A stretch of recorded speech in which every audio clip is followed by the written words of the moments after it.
ಕರ್ನಾಟಕದ ಮತದಾರರು ಭಾರತೀಯ ಜನತಾ ಪಾರ್ಟಿಗೆ ಸನ್ಮಾನ್ಯ ಪ್ರಧಾನಮಂತ್ರಿ ನರೇಂದ್ರ ಮೋದಿ ಅವರಿಗೆ ದೊಡ್ಡ ರೀತಿಯ ಬೆಂಬಲವನ್ನು ನೀಡಿದ ಕಾರಣಕ್ಕೆ ಜನರ ಮೇಲೆ ದ್ವೇಷ ಸಾಧಿಸಲು ಕಾಂಗ್ರೆಸ್ ಸರ್ಕಾರ ನೇರವಾಗಿ ಬಡ ಜನರ ಮೇಲೆ, ಮಹಿಳೆಯರ ಮೇಲೆ, ಜನಸಾಮಾನ್ಯರ ಮೇಲೆ ಭಾರತೀಯ ಜನತಾ ಪಾರ್ಟಿಗೆ ಬೆಂಬಲ ನೀಡಿದ್ದಕ್ಕಾಗಿ, ನರೇಂದ್ರ ಮೋದಿಯ ಮೇಲೆ ಭರವಸೆ ಇಟ್ಟಿದ್ದಕ್ಕಾಗಿ ಜನರಿಗೆ ಶಿಕ್ಷೆ ಕೊಡುವ ರೀತಿಯಲ್ಲಿ ನೇರವಾಗಿ ಪೆಟ್ರೋಲ್ನ ದರ 3 ರೂಪಾಯಿ ಮತ್ತು ಡೀಸೆಲ್ನ ದರ 3 ರೂಪಾಯಿಗಿಂತಲೂ 3 ರೂಪಾಯಿ 50 ಪೈಸೆ ಏರಿಕೆ ಮಾಡಿ ಜನರ ಬದುಕಿಗೆ ಗ್ಯಾರಂಟಿ ಇಲ್ಲದ ರೀತಿಯಲ್ಲಿ ಇವತ್ತು ವರ್ತಿಸ್ತಾ ಇದೆ. ನಾವು ಚುನಾವಣೆಯ ಸಂದರ್ಭದಲ್ಲಿ ಅತ್ಯಂತ ಸ್ಪಷ್ಟವಾಗಿ ಹೇಳಿದ್ದೆವು, ಬಡವರ, ಶೋಷಿತರ, ಮಹಿಳೆಯರ, ಯುವ ಸಮುದಾಯದ ಗ್ಯಾರಂಟಿ ಯಾವುದಾದ್ರೂ ಇದ್ರೆ ಅದು ಸನ್ಮಾನ್ಯ ಪ್ರಧಾನಮಂತ್ರಿ ನರೇಂದ್ರ ಮೋದಿ. ಈ ದೇಶಕ್ಕೆ ಒಂದು ದೊಡ್ಡ ಗ್ಯಾರಂಟಿ ಇದ್ರೆ ಅದು ನರೇಂದ್ರ ಮೋದಿ ಅಂತ ಹೇಳಿದ್ವಿ.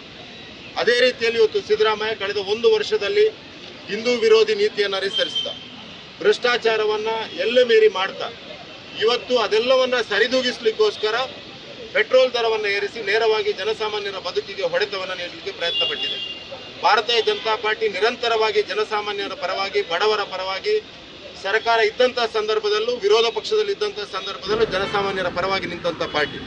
ಇವತ್ತು ನಮ್ಮೆಲ್ಲರ ಹೆಮ್ಮೆಯ ಸನ್ಮಾನ್ಯ ರಾಜ್ಯಾಧ್ಯಕ್ಷರಾದಂಥ BY ವಿಜೇಂದ್ರ ಅವರ ನೇತೃತ್ವದಲ್ಲಿ ಇಡೀ ರಾಜ್ಯದಾದ್ಯಂತ ಹೋರಾಟವನ್ನು ಮಾಡ್ತಾ ಇದ್ದೇವೆ.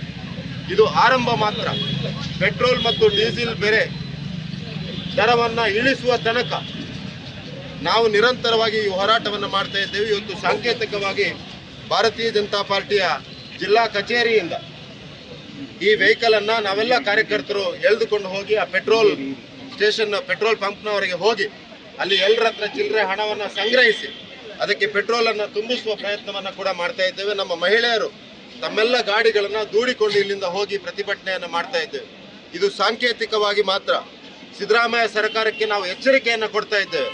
ಜನಸಾಮಾನ್ಯರಿಗೆ, ಬಡವರಿಗೆ ಬಿಜೆಪಿಗೆ ಬೆಂಬಲ ಕೊಟ್ಟ ಕಾರಣಕ್ಕೆ, ನರೇಂದ್ರ ಮೋದಿಗೆ ಬೆಂಬಲ ಕೊಟ್ಟ ಕಾರಣಕ್ಕೆ ನೀವು ಶಿಕ್ಷೆಯನ್ನು ಕೊಡುವಂಥ ಪ್ರಯತ್ನವನ್ನು ಮಾಡಿದರೆ ನಾವು ಜನಸಾಮಾನ್ಯರ ಪರವಾಗಿ, ಬಡವರ ಪರವಾಗಿ ಖಂಡಿತವಾಗಿಯೂ ನಿಲ್ತೇವೆ. ಮತ್ತು ಈ ಪೆಟ್ರೋಲ್ ದರವನ್ನು ಇಳಿಸುವ ತನಕ, ನಿಮ್ಮ ಸರ್ಕಾರವನ್ನು ಈ ರಾಜ್ಯದಿಂದ ತೊಲಗಿಸುವ ತನಕ ಭಾರತೀಯ ಜನತಾ ಪಾರ್ಟಿ ಜನಸಾಮಾನ್ಯರ ಪರವಾಗಿ, ಬಡವರ ಪರವಾಗಿ ನಿಂತು ಹೋರಾಟವನ್ನು ಮಾಡ್ತದೆ ಅಂತ ಈ ಸಂದರ್ಭದಲ್ಲಿ ಹೇಳ್ತಾ, ಈ ಹೋರಾಟದ ಪ್ರಕ್ರಿಯೆ ಇವತ್ತು ಪ್ರಾರಂಭವಾಗಿದೆ. ಈ ಹೋರಾಟದ ಪರ್ವ ಪ್ರಾರಂಭವಾಗಿದೆ. ಸಿದ್ದರಾಮಯ್ಯ ಸರ್ಕಾರ ತೊಲಗುವ ತನಕ ನಾವು ಈ ಹೋರಾಟವನ್ನು ಮಾಡ್ತೇವೆ ಅಂತ ಈ ಸಂದರ್ಭದಲ್ಲಿ ಹೇಳಲಿಕ್ಕೆ ಬಯಸ್ತಾ ಇದ್ದೇವೆ. ನ್ಯೂಸ್ ಫಸ್ಟ್, ನಿರ್ಭೀತಿಯಿಂದ ನಿಮ್ಮ ಪರವಾಗಿ.